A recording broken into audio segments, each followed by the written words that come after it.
path to adjust loss and damage fund Latin American perspective. My name is Javier Dávalos. I coordinate the climate program at the Inter-American Association for Environmental Defense, AIDA, and I am going to be moderating this panel. I have the honor to moderate a full women panel. So yes, congratulations for on that. It's really important also that we have this space with these excellent panelists. I'm going to give a quick overview on the subject that we are going to be addressing today. The Loss and Damage Fund Board was, as you know, established at last COP28 in Dubai and must learn from experiences of other financial mechanisms at the UNFCCC. A just fund in the context of efforts to reform the international financial system must be grounded, of course, on the needs of communities, on human rights, and transformation of the whole economic system that is the main cause of the climate crisis we are facing now. So we have a right to a fund heading towards a path of climate justice. In this event, we will address from a Latin American and also a global perspective how the processes, the criteria, and the guidelines given to the fund respond or not to the realities lived by frontline communities in Latin America and throughout the global South. So our main question for starting this conversation is whether the new structure of the fund is being built to be responsive to the needs and priorities of communities in developing countries. So for this, I have an excellent panel of 5 speakers, and I am going to present all of them right now. So afterwards, we have a more fluid conversation. On my left, Chiara Lingori. She's a political scientist working on human rights, gender, and climate justice. She's currently Senior Policy Advisor on Climate Justice at Oxfam, Great Britain, where she focuses on ensuring the fight for climate action also needs to be redressing long-standing inequalities and forms of oppression. Previously, she worked for Amnesty International and the UN. And then on my right, Adriana Vázquez is an economist from the National University of Costa Rica. She's currently the operational director at La Ruta del Clima. She has experience working in rural, vulnerable, and poor communities, as well as accompanying capacity building processes. We have also Andrea Prieto Rosso, a geographer from the National University of Colombia, and with studies in socio-environmental magister from Plaxo, Ecuador. She's currently the coordinator of the Environmental and Climate Justice Program at Asociación Ambiente y Sociedad in Colombia.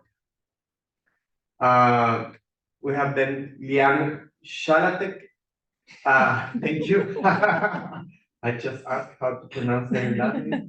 She is the Associate Director of the Heinrich Böll Stiftung in Washington, D.C.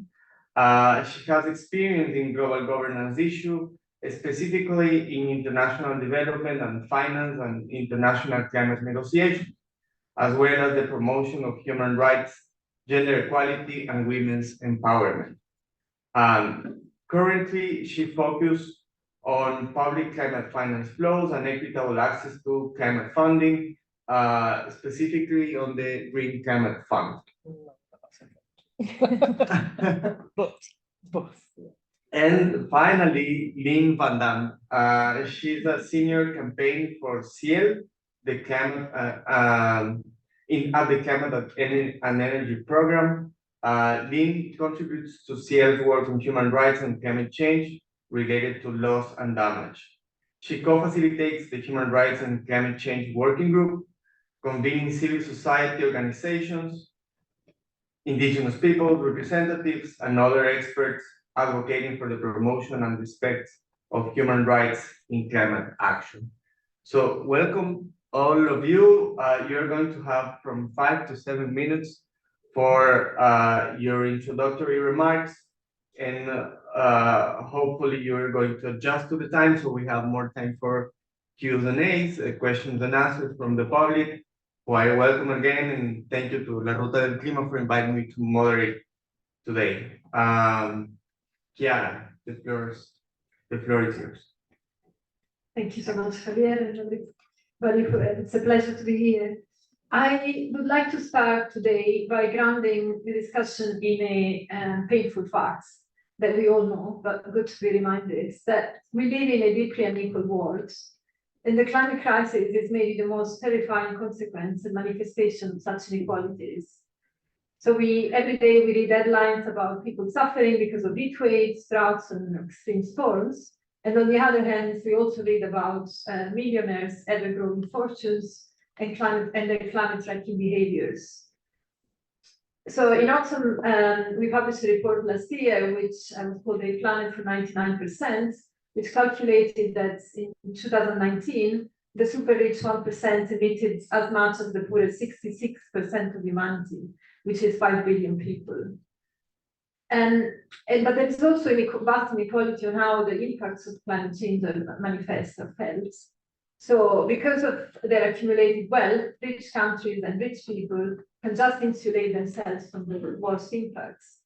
Instead, racialized people, indigenous peoples, people living in poverty, and so on, are on the sharp end of the climate breakdown, while having contributed the least to this crisis. So put simply, the losses and damages resulting from the climate crisis are simply being redistributed to people who are living in poverty, marginalized, or discriminated against, particularly in the global south and in general as the result of colonization. And the same inequalities are visible when it comes on to the international climate finance. It is, obviously, we all know that it's a well-established obligation under the UNFCCC and the Paris Agreement, but also under the duty of international cooperation and assistance under human rights law, that wealthier countries must provide funding to lower-income countries to support with their for the costs of tackling the climate crisis.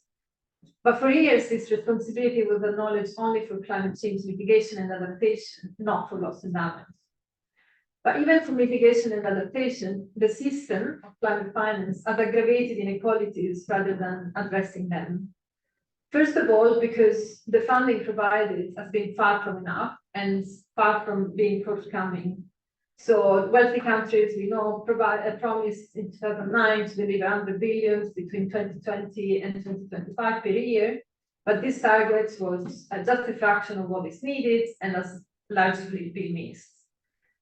But the climate finance system has also aggravated inequalities because the majority of climate finance is being provided through loans instead of grants, increasing the burden on already highly indebted countries. And this limits countries' fiscal space and their capacity to invest into essential services, public services, and climate change adaptation measures that would benefit everybody, but particularly those who live in poverty or have informal jobs or are excluded from employment or decent housing and so on. But inequalities are stark also when it comes to who gets the money. First of all, not all countries are able to access climate finance equally.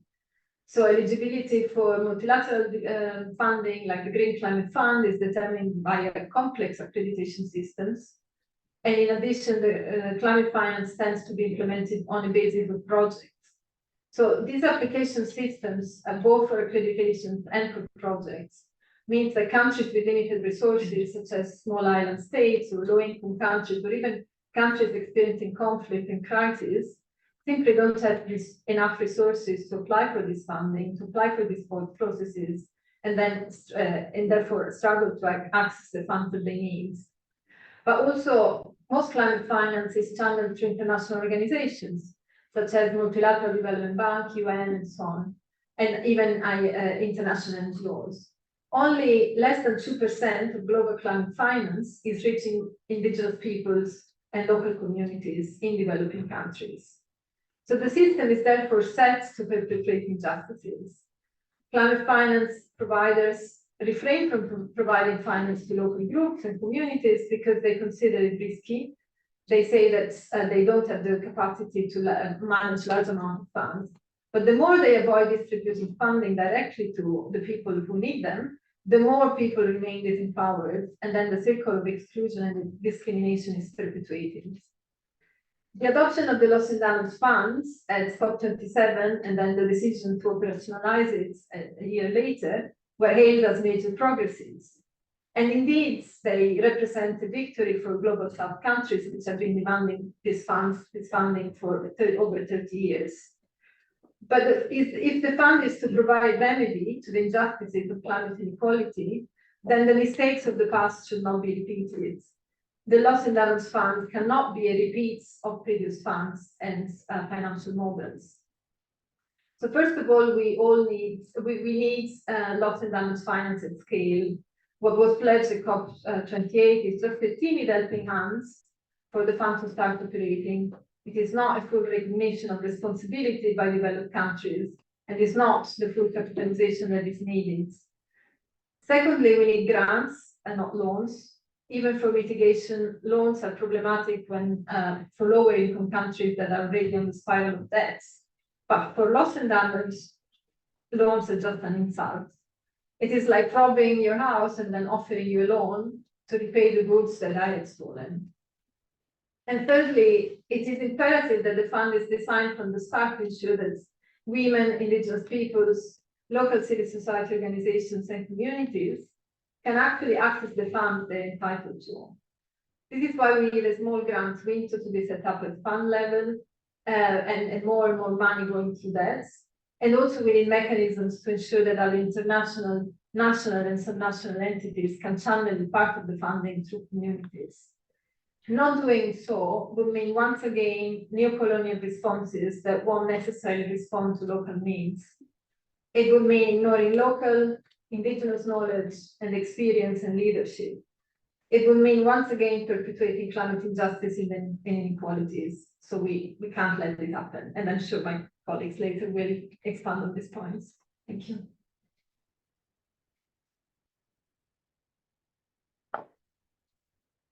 Thank you, Jana. That was really interesting as an opening of the conversation, and now I'm going to give the floor to Adriana. Thanks, Alan. Well, I'm going to share a little about the perspective from Latin America, especially from Central America, that is I come from. And I'm going to start speaking about the vulnerability of Central America. We are a part of the region that is in the middle of South America and North America. And in the last years, we are having more impacts from climate change. We are facing food insecurity because our communities depend on the production of corn, on different kind of grains. So sometimes I forget my English. So we depend a lot on the production of our land.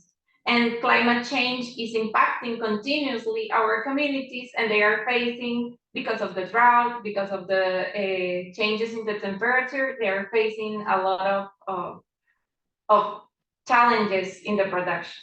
Also, we are a region that is characterized by human mobility.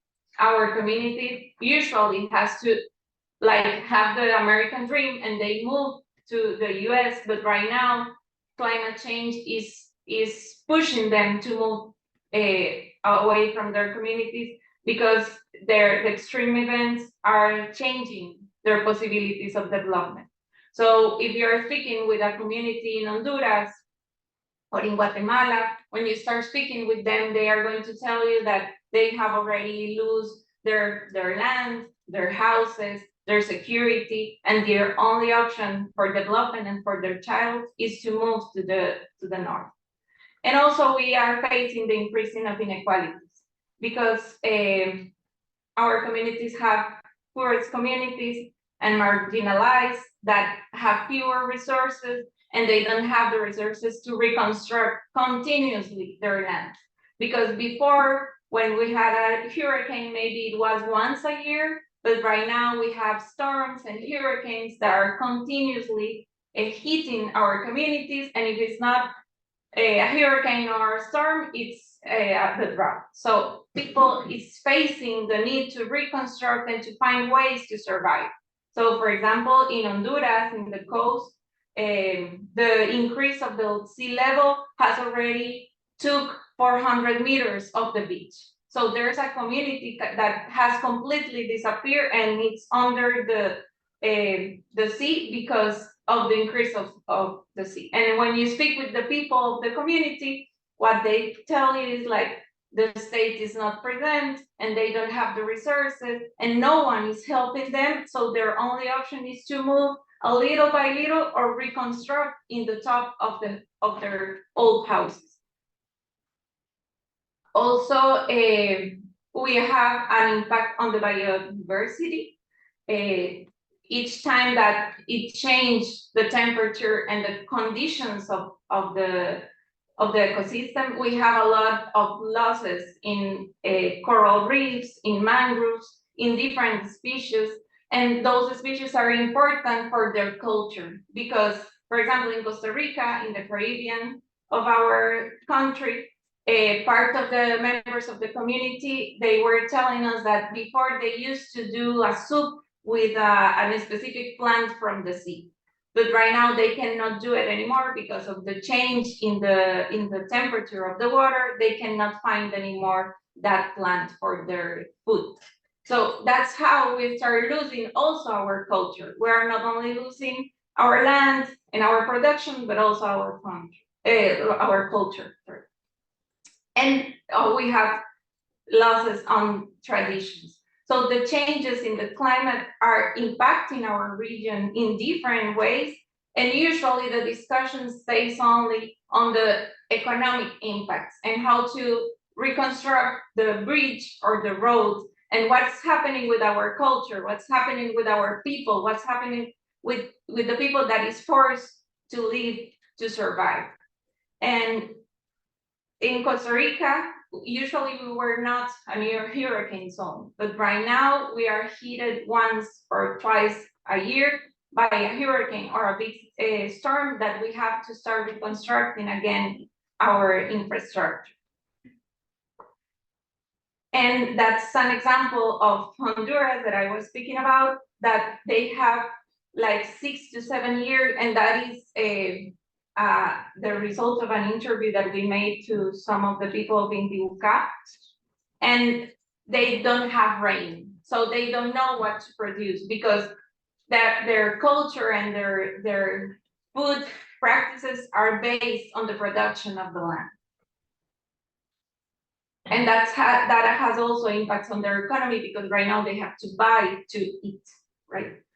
So we have limitations also on the basic services because we don't have the infrastructure to have drinking water, sanitation, healthcare. And each time that we have an impact or an extreme event, we have to rebuild everything again. Also, we have deficient policies for risk management. So that also increased our vulnerabilities.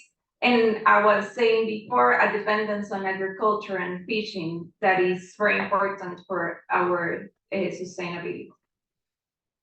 And that's why we need a people-centered loss and damage fund. We need a fund that, first of all, ensures the participation of civil society.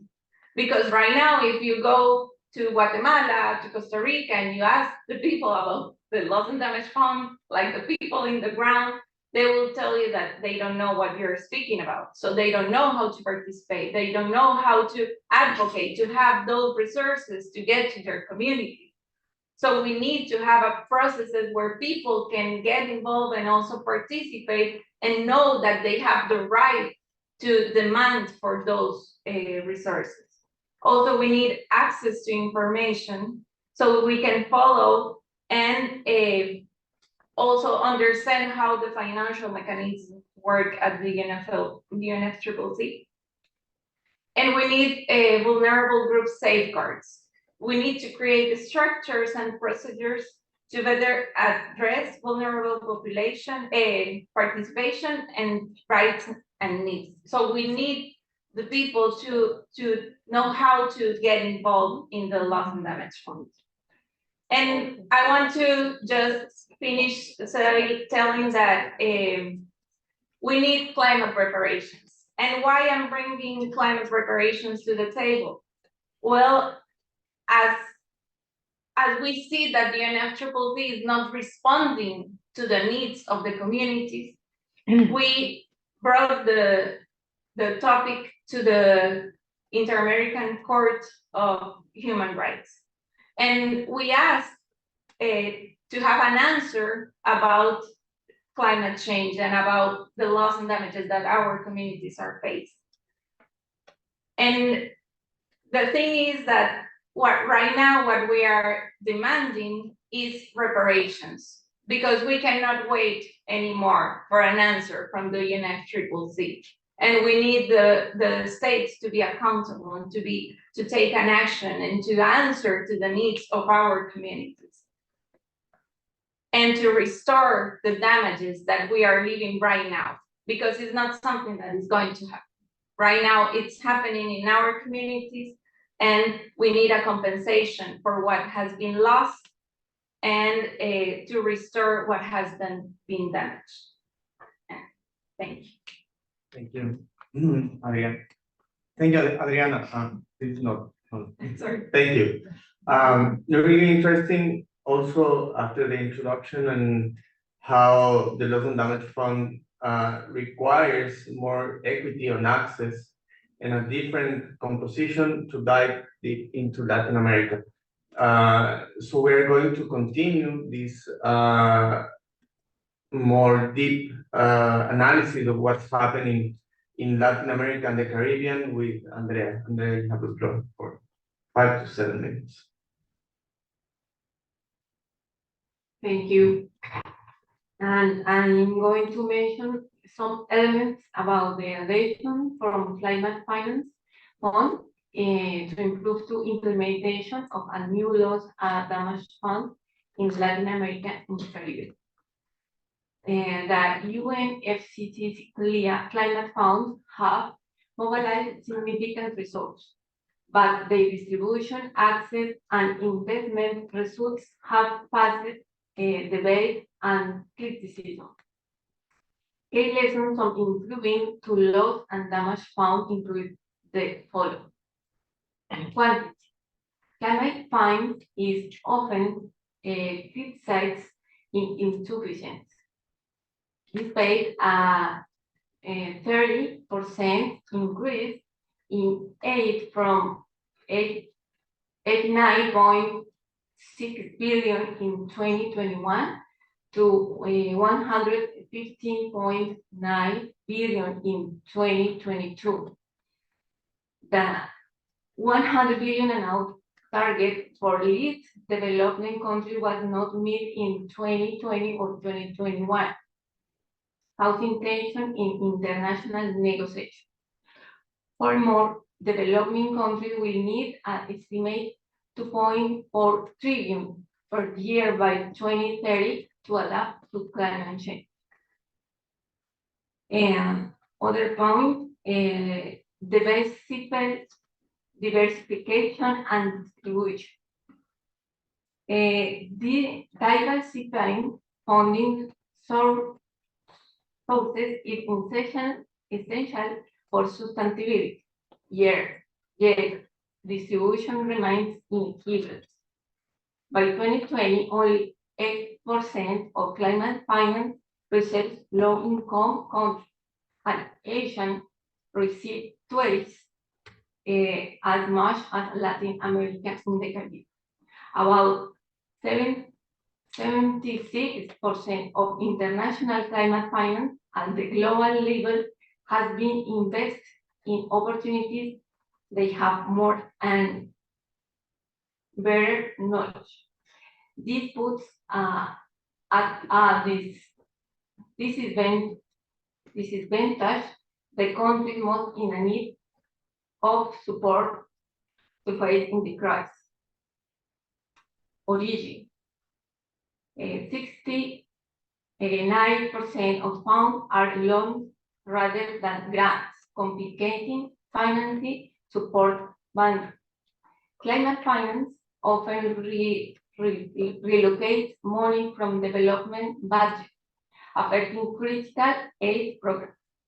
For instance, 52% of the climate funds provided by 23 rich countries between 2011 and 2020 was money that previously went the development budget, including programs, pockets, and health, education, and women's rights. In other words, because of climate policies, poor countries have stopped the cut in critical aid program with few short and long-term benefits. The system must be restored towards the needs of the countries, reducing the power gap and contribution to all areas, not just the climate. Investment. Some climate financing projects like coal plants, hotel, chocolate factories, a movie, and an airport expansion have little to do with climate change, highlighting a lack of accountability. Over 65 billion has been spent on poorly reported projects and climate commitments. And more than 100 billion have been cancelled, funds that will not disbursed, but remain on the books to count towards climate commitment.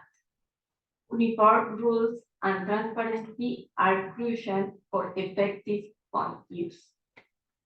Results.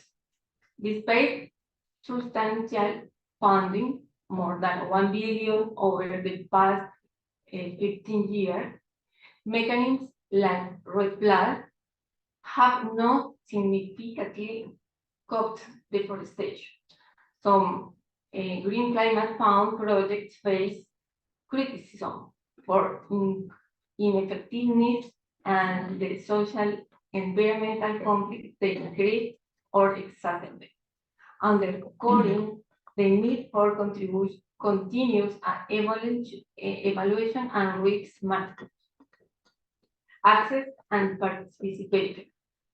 Expanding the number of credited entities and simplified procedures are vital to ensuring equitable participation. Local community, civil society organizations, and subnational governments, not only bank entities, national institutions, or scholars entities, should have better access to funds who are responding to climate impact with little or no support. Additional elements needing attention include eligibility for access to the fund with a comprehensive type and clear definition of how vulnerabilities to the adverse effect climate change is determined. The mandatory nature of contributions. It is not only fed by voluntary contribution based on cooperation.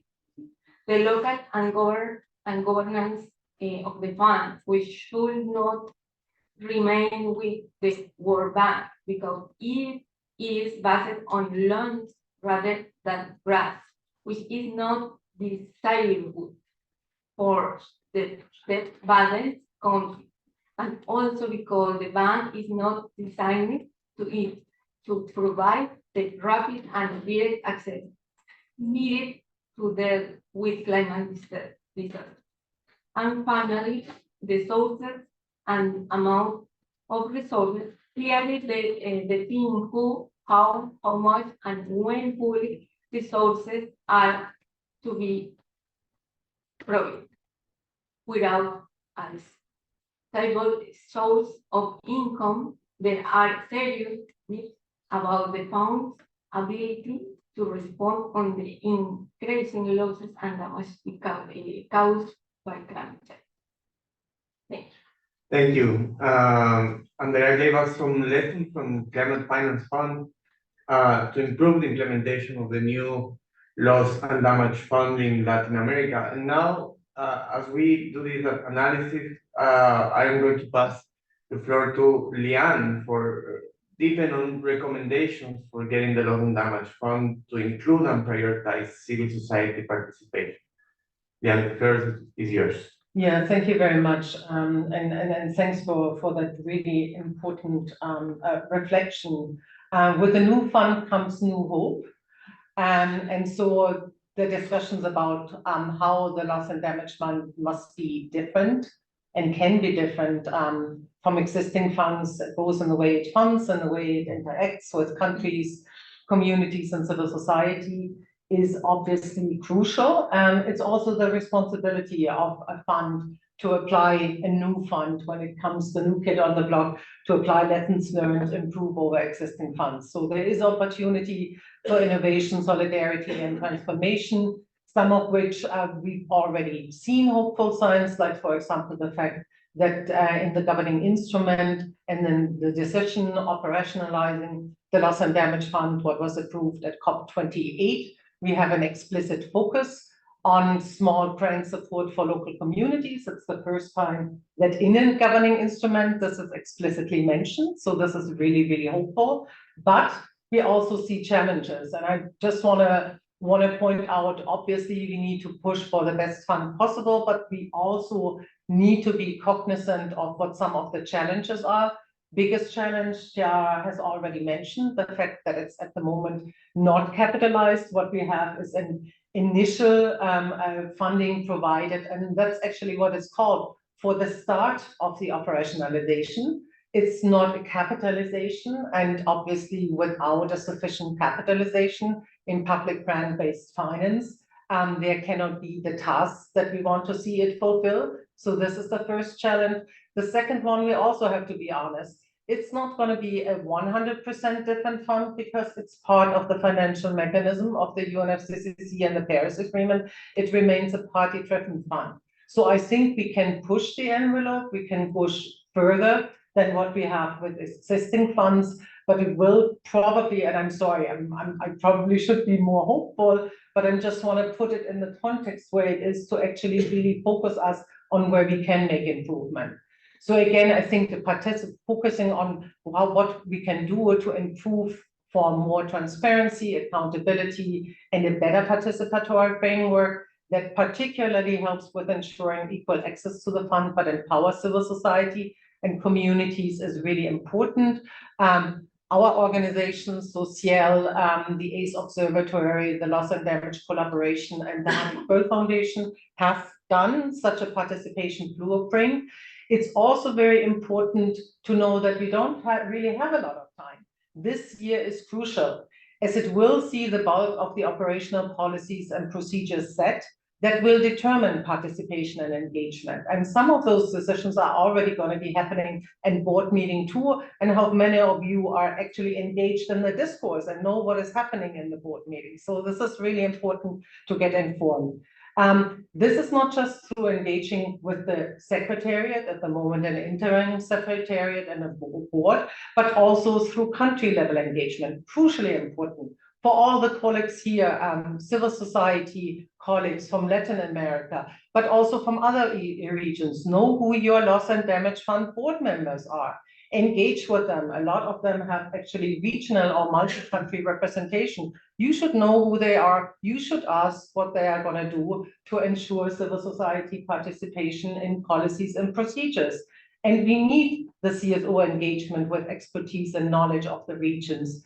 And we need to do that by operationalization of the policies and procedures, by trying to actually ensure that language is added that has a specific human rights-based approach and inclusion of human rights language, because unfortunately, this so far is not been in the language of either the decision text, other than a little bit of a preambular mention, or in the governing instrument for the loss and damage fund. And so this is something that we need to bring into the operational policies, make sure that it's anchored.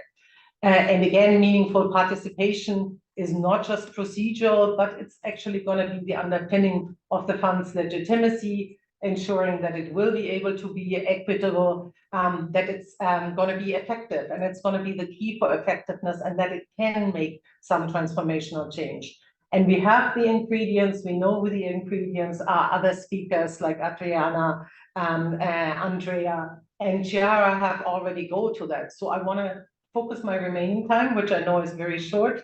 So actually where we are with the loss and damage fund after the first board meeting, and the question, are we off to a good start? And I'm sorry, I'm not a very positive and euphoric person. I would say there are mixed messages, right? So we saw, for example, at the board meeting one, that there were not as many civil society parties allowed, or civil society representatives allowed to participate. It should be. This is something that we have to push and challenge, so that there is an unrestricted participation in terms of the number, right? This is something that remains challenging. We had a session, those of us who were there as observers, had a session with board members, where the board members expressed their support for meaningful participation, especially of developing country and community observers. So there was a lot of verbal support. Now we need to make sure that we are holding their feet to the fire when it comes to the procedure. That, for example, when the talk is about travel support being provided for advisors and board members, they also have travel support for civil society observers, particularly for what is called the active observers. So one of the first decisions that they took was on observer participation, and it actually laid out how some of the elements that are in the governing instruments, some of the actually part that talk to observer participation and stakeholder engagement, how they are going to be operationalized. And as I said, it's going to be fast and furious. That this year sees 4 loss and damage fund board meeting. The first one we had already. By board meeting 4, they are hoping to have most of those policies in place. So the time for engagement and for pushing is now, not waiting for next year, not waiting for maybe an iteration of policies when they get reformed. Right now is the time where they get formulated and where they need to hear from civil society. So what is happening? At board meeting 2, they will discuss and agree on what is called the active observer process. And that means an active observer, and this is the experience of some of the existing climate funds, like the Green Climate Fund, where I and AIDA and others have long engaged. That actually means that and at the moment it's for 4 distinct civil society groups, namely women, youngos, indigenous peoples, and environmental NGOs. There are going to be some representation of people that sit in the boardroom and can make interventions, right? But it's not quite clear yet whether we will get 1 or 2 per those groups, whether other groups, like for example, community representatives, will be in the room, and then also what the active observer procedure is going to look like. Are they going to support what they should? Obviously, that active observers have a right to be actually selecting themselves within the communities. Will they be empowered to, for example, work not just at a board meeting, but be involved in the processes in between the board meeting? A lot of questions that talk about what role they can play in actually sharing information and making information known, or actually involving in and trying to influence policy making. Most of it will be done intersessionally. If you come to a board meeting, it's actually too late, right? So the work is done intersessionally. You need to be able to come in there. Those are all things where we need to go beyond current existing practices, particularly in the Green Climate Fund. And there was a promise by the members of the Transitional Committee, which was the Planning and Design Committee last year, that they would do better, and we need to help hold them to account for that. At board meeting 3, there is supposed to be a framework for observer accreditation. This is in the governing instrument. That means, yes, you go beyond the UNFCCC, but they probably require some prior registration for whoever wants to engage with the fund and with the board. We need to make sure that that is as easy and less onerous as possible, that you don't, for example, have documentation requirements that make it impossible for community groups to be represented or be participating. And then at board meeting 4, there are larger decisions about processes for observer engagement through what is called consultative forums and expert and technical advice. And I think it's crucially important that we ensure that we bring in and seek the expertise and the technical input by civil society organizations, indigenous peoples, women, youth, and particularly also traditional and indigenous knowledge. We heard already, and I'm just mentioning it really quickly because you're looking at me like I need to close, and I should, access modalities. Also crucial, discussions about that start at board meeting 2. Again, there is not a lot of time. This is when they are going to start talking about whether there will be a small grant window, which civil society wants, but we might not necessarily get. And if we don't get it in an extra window, we need to figure out then how can we actually push for ways facilitating still access to small grants, but through some of the other access modality that will probably be put forward. And very importantly, as part of a process overall that strengthens and ensures participatory monitoring of once we get into the implementation stage as a mechanism for civil society and for community feedback. The last thing I mentioned, and then I close, is programmatic approaches. The Loss and Damage Fund has really laid out that they want to go to programmatic approaches, go away from a project by project approach in response to this climate disasters. Also on, there is supposed to be a very quick response. This is only possible if you already set kind of programmatic priorities at the country level beforehand. So this is actually the crucial engagement where before it even comes on the board, you need to engage on the country level as a country defines its priorities, might have its loss and damage plans, where it actually articulates what it wants to see funded by a loss and damage fund, and not just by the loss and damage fund, but in general. And there the priorities, the voices, the rights of the affected communities, and ensuring that funding that goes to them as a priority and not just as a trickle down needs to be brought in right from the beginning. And I stop with that. Thank you.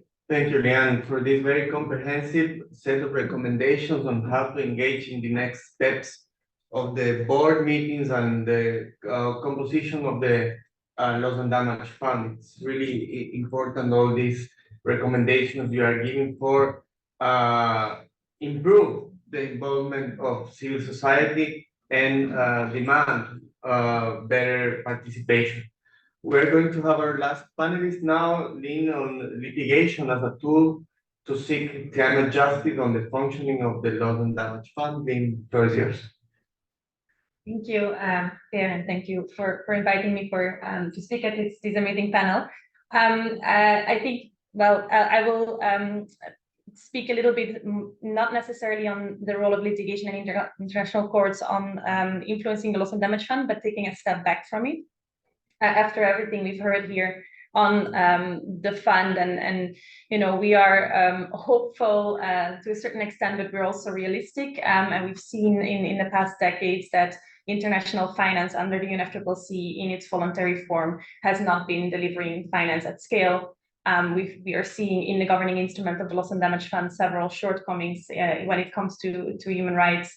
There's no explicit guidance that the fund will be following human rights standards and obligations in its implementation. And so we think it's important to also look beyond the UNFCCC to understand what international courts can do to deliver remedy for climate harm. So that's what I will focus on. I will not go into depth of the impact that we see, because they have been described also for Latin America. So we see the escalating climate impacts and how they are harming human rights. So what is being discussed here as loss and damage is under, in the international human rights community, just discussed as human rights harm related to the climate crisis. And under international human rights law, those who are harmed, those who suffer harm, are entitled to effective remedy for that harm. And that right has been long neglected under the UNFCCC and is still being neglected in these climate negotiations. So far, states have done far too little to prevent and redress human rights harms from the climate crisis.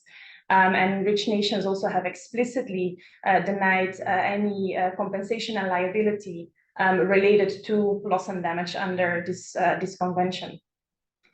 We've seen, of course, this important step with the Loss and Damage Fund, and as Liana was describing, it's hopeful and it's an important step, and we definitely want to make this fund the best possible to make sure it can reach communities and that it can be part of the solution. But it also has these shortcomings that were described and that I mentioned in the introduction that will hamper its ability to deliver the remedy at scale to the communities in the way that they define remedy and meeting their needs and priorities and respecting their rights. So we see the human rights system and countries' human rights obligations as important to find alternative solutions for people who are experiencing loss and damage to ensure that their right to remedy is respected, and also to push progress under the UN Climate Convention. So it doesn't necessarily all have to happen outside, but there is this clear interlinkage between international environmental law and human rights law. So there are currently 2 climate advisory opinions being developed by international courts. So that's also why this is important to talk about that now, which are clarifying states' legal obligations in the context of the climate crisis, and importantly also the consequences of breaching those obligations. Those 2 courts are the Inter-American Court of Human Rights and the International Court of Justice. The consequences that I just mentioned of breaching legal obligations are cessation of wrongful conduct, but also the provision of full reparation, which includes restitution, but also compensation, as was mentioned before, rehabilitation, measures of satisfaction, and also guarantees of non-repetition. So that's everything that falls under the broad bucket of remedy under human rights law, and that is very much applicable to the climate crisis. Next to those 2 advisory opinions that are under development, we also just saw the International Tribunal for the Law of the Sea deliver an advisory opinion. So there's actually 3 that have been developed in parallel. And that was really important, an important advisory opinion. It's the first one of the 3, and it stated that greenhouse gas emissions pollute the marine environment, and that states must take all necessary measures to prevent, reduce, and control these emissions under the ICLOS Convention. And the reason why that is important is because it highlights that legal obligations related to the climate crisis are not limited to the UNFCCC, are not limited to the Paris Agreement. They go beyond that. And so it's not because the UNFCCC and the Paris Agreement says that there is no liability and compensation related to loss and damage, that is true under international law as a whole. So I will, on ICLOS, another important point is also that it has clarified that if states don't meet those obligations, that they are, that their international responsibility may be engaged for that breach of obligations, which can include reparations. So that's also an important one as it relates to the other advisory opinions. But I will now zoom in on the Inter-American Courts because this is the Latin American Perspectives panel. So I will make sure to talk a little bit more about that advisory opinion and why it's important. The advisory opinion is about the climate emergency and human rights. It's been requested by Chile and Colombia. And it is an ongoing process, but we're already quite far into the process. There was opportunity for states and for civil society to submit inputs to the court, so that line has been has passed, and some of the organizations on the panel have submitted an input and have then also been invited to the hearings, which took place recently in Barbados and in Brazil. And during those hearings, there were state interventions. There was a very strong state intervention by Vanuatu on the right to reparations, but also strong interventions by civil society and community representatives to call for reparations and to really clarify those legal obligations under the Inter-American Convention on Human Rights as they relate to climate reparations.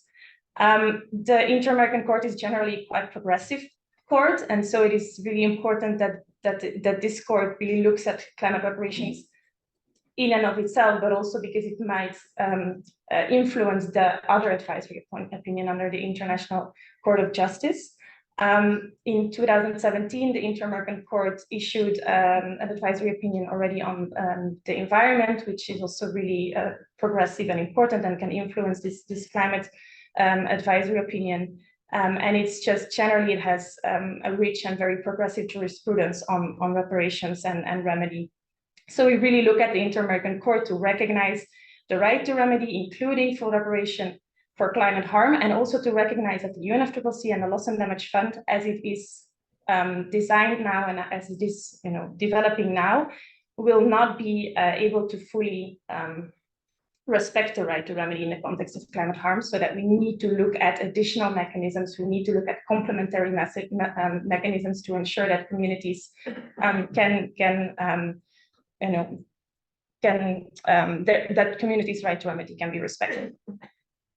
So I will stop there on the Inter-American Court and just very briefly also touch on the International Court of Justice, because that is another process that is ongoing. So also under the International Court of Justice, Vanuatu has started the campaign that then was about actually Pacific students, youth has started a campaign, and then Pacific states came on board. Vanuatu proposed to many other states to develop or to request at the International Court of Justice for an advisory opinion. More than 100 states finally co-sponsored the resolution in the UNGA that was adopted to send this request to the International Court of Justice. So there's strong support for this advisory opinion, which again is looking at the legal obligations and the consequences of breaching those obligations. So that's also a process that is ongoing. And why am I mentioning it? It's actually a really crucial moment in time. There's a critical window of opportunity to still influence this process, because this is not something that is just happening in the courts. States are making submissions, states are commenting on each other's submissions, civil society in the context of the Inter-American Court could also submit, but also have an important role to speak to their governments, to really make sure that they understand what arguments their governments are bringing to the courts, and also, of course, make sure that the needs of communities are reflected in those arguments. And currently, there was a timeline for written submissions, which the deadline was in March, but right now states are submitting responses to each other's submissions. So this is also a really important moment in time, and it's really important that in those written comments to the submissions, again, this right to reparations is very clearly reflected, and to make sure that the International Court of Justice also clarifies that there is a right to remedy and full reparation in the context of the climate crisis. I think I'm going over time, so I'll stop there. But just to say that this is not just of symbolic importance or moral importance, it's really of legal and political importance. It can push progress in the UNFCCC, it can push progress outside of the UNFCCC, and this recognition under international law could also help to look at existing reparations mechanisms for other large-scale harm that we've seen, and just to make sure that those reparations mechanisms can also feed into the mechanisms and the institutions that we are developing to deal with climate harm. So I'll stop there. Thank you. Thank you very much, Lynn. And let's have a round of applause for this intervention of our panelists. They made a really good effort to put a lot of content in very few minutes. At the last part, we thank Lynn for bringing the importance of the advisory opinion processes that are being carried on in Latin America, but also globally, and to deep dive on the concept of climate reparations. We have 10 minutes for questions from the audience. I would like to know if someone wants to do a question on a very quick comment. If not, I can take advantage of my role as moderator and make the first question while some people in the public want to do a question for the panelists. And I will ask two questions for the whole panel. The first one will be more for Lynn and Adriana regarding the concept of climate reparations and how this can be addressed inside the UNFCCC, or if that is impossible to address in this space, and we have to go to the courts, national or regional. And the other will be regarding the experience on other climate funds like the GCF. For Chiara, Lian, and Andrea, what do you think about the possibilities of lessons learned from redress mechanisms or safeguards established in other funds, development or climate funds, and how those could be applied to the new loss and damage fund? So we can start on the other direction, and Lynn, you can have the floor for 1 minute. It's a tricky question for 1 minute, I would say. Or two. So I think it's not one or the other. So the point I made at the very end, like there are existing reparations mechanisms under international law that that we can learn from to improve the mechanisms under the UNFCCC. So I think that's an important point to make, that it's not, you know, either we address reparations fully under the UNFCCC or we don't. I think the paragraph on compensation and liability in the Paris Agreement for me, makes it inherently loss and damage finance. It's not about reparation, because that is what is stated there. But it is, of course, part of addressing climate harm, and learning from other institutions will be important to inform the loss and damage fund and any other mechanism that we develop under the UNFCCC. That said, I do think, it's clear that we need more mechanisms. We need other ways of delivering remedy and reparations to communities, which can go through international courts, but we can also think of other mechanisms. There are examples of, for example, the UN Climate Compensation, the UN Compensation Commission, not about climate, is a reparations mechanism that was developed, and so that can be another way of bringing reparations to communities without having all of them to go through national courts to demand those reparations. So, yeah. Wonderful. Thank you, Lynn, for running with the time. Yeah, please. Yeah, thank you very much. I think the question of the experience of the other climate funds, particularly, again, climate funds under the UNFCCC and the Paris agreements, because the loss and damage funds joins the financial mechanism as one of the operating entities. So it's obviously guided by the COP and the CMA is very important. The good news is, I think already some of the lessons learned, at least from civil society side, have been brought forward. Definitely in the way that we engaged in the transitional committee with processes that we brought forward, the strong push, I think, for the integration of the fact that we have so strong language in the governing instruments on the small grant provision. I would claim credit from civil society and lessons learned, because this is exactly what the experience is of the existing funds, that is just not happening. And that is just not happening because unless you write the operational procedures and you force entities, including multilateral entities, that still program the bulk of the finance, as we've heard, through those funds, to actually deal and engage on small grants provision, on small grant and community-based action, it's not going to happen. And again, proof will be in the pudding. We'll see how the operational policies are turning out, why that engagement is important. But I think there is a good chance to not just have a small grant tokenism, as we have in existing funds, where you have like little pilot programs in most of the funds, you know, a couple of millions there, or even in the Green Climate Fund, where you have a really good pilot, which is called the Enhanced Direct Access modality, but where actually the procedural the obstacles for direct access entities to actually come forward and have projects and proposals for enhanced direct access have been really, really difficult. And so looking at what some how you facilitate or not erect those barriers, how you basically tackle some of the issues that have come up in fund implementation just over the years, like in the Green Climate Fund, and trying to address them from the outset as operational policies are being crafted, is really a core lessons learned. Don't wait. Don't expect things necessarily to change, particularly a lot of the fundamental policies have sticking power.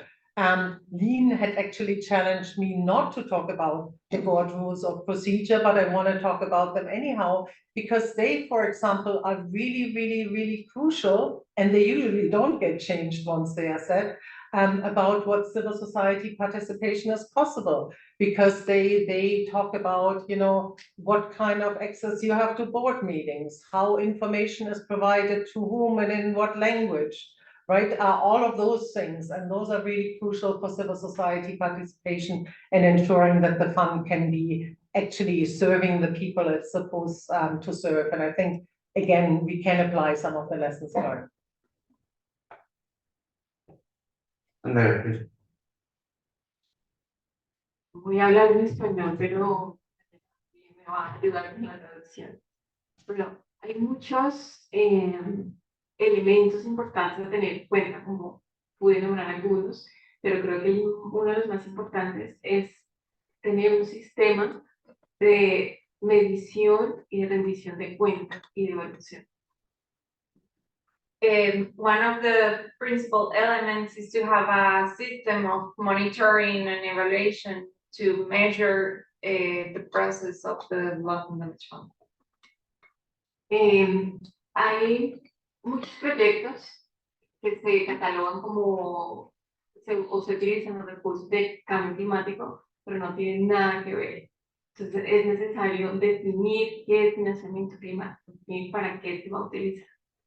And there are a lot of projects that use funds related to climate, but don't have a relation with climate change. So it's important to define what we understand by climate finance.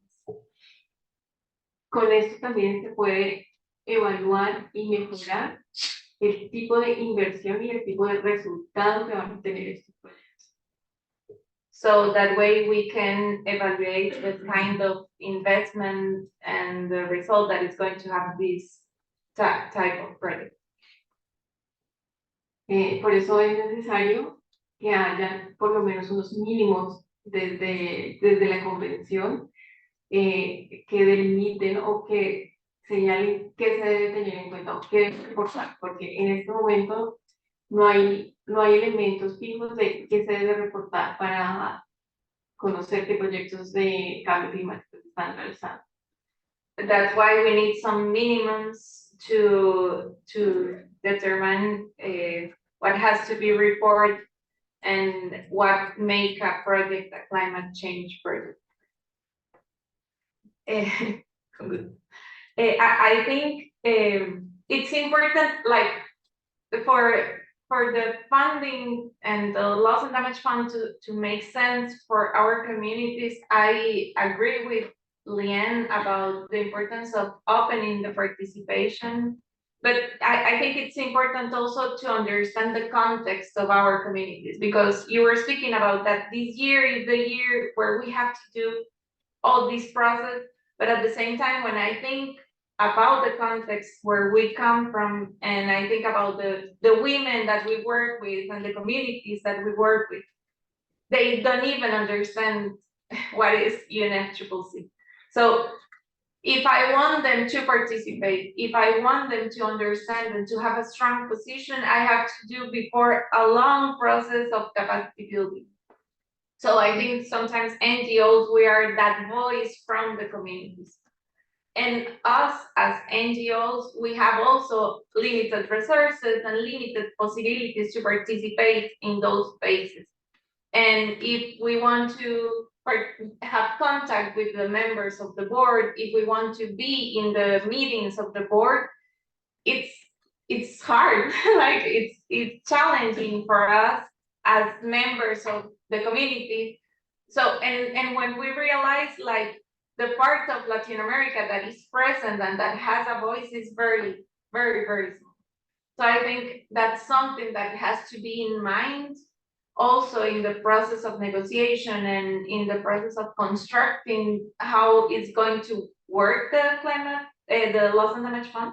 Because even if we want and we do all the effort to be there and to participate and to make advocacy, sometimes we cannot get there on time because we have a lack of resources and time and everything. And I think that's like, the structure is not made for us to participate. It's only in the speech. And even if we do all the pushing to be there, at the end, we get to the place and we don't have the chance to speak up or to make a strong advocacy. So we need more than just the speech. We need action and we need the resources to participate in a coherent way.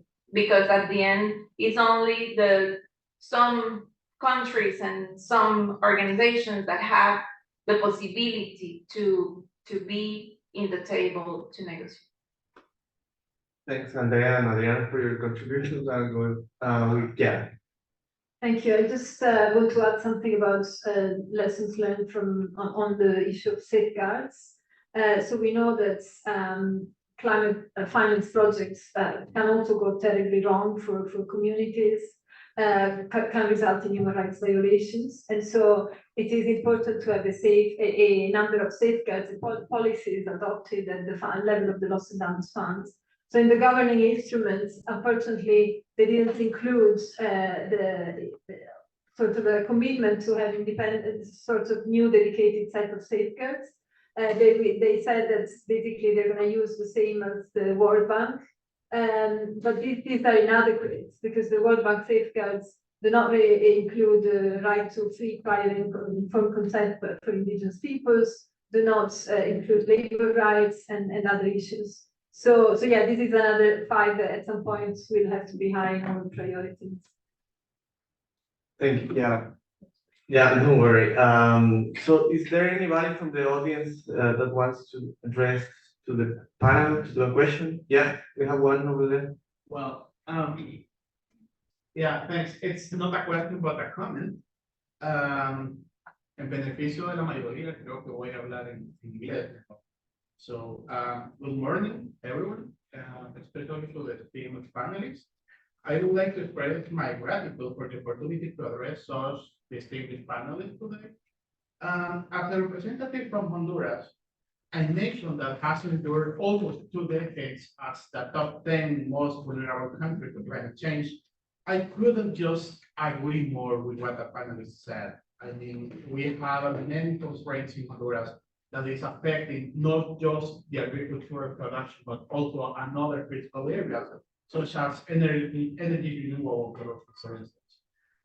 This situation just makes very hard for us just to comply with our NDCs and also to contribute with what is stated in the GSP about this the triple or triple energy generation renewable and to duplicate energy efficiency.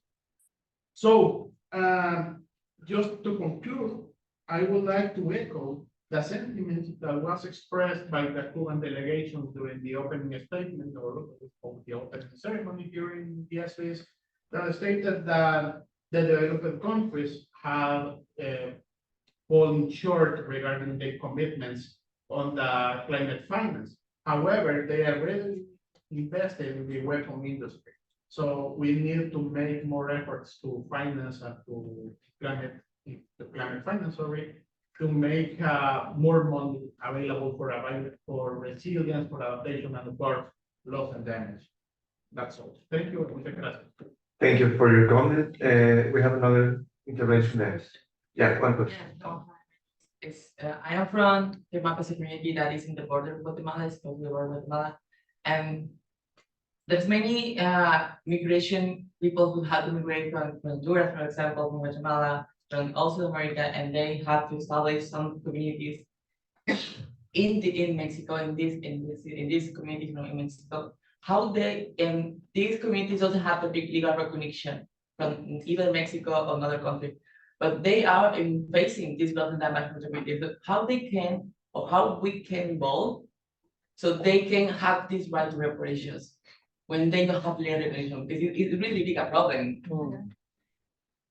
Thanks. We're going to have a couple of reactions to those interventions and questions from the panel.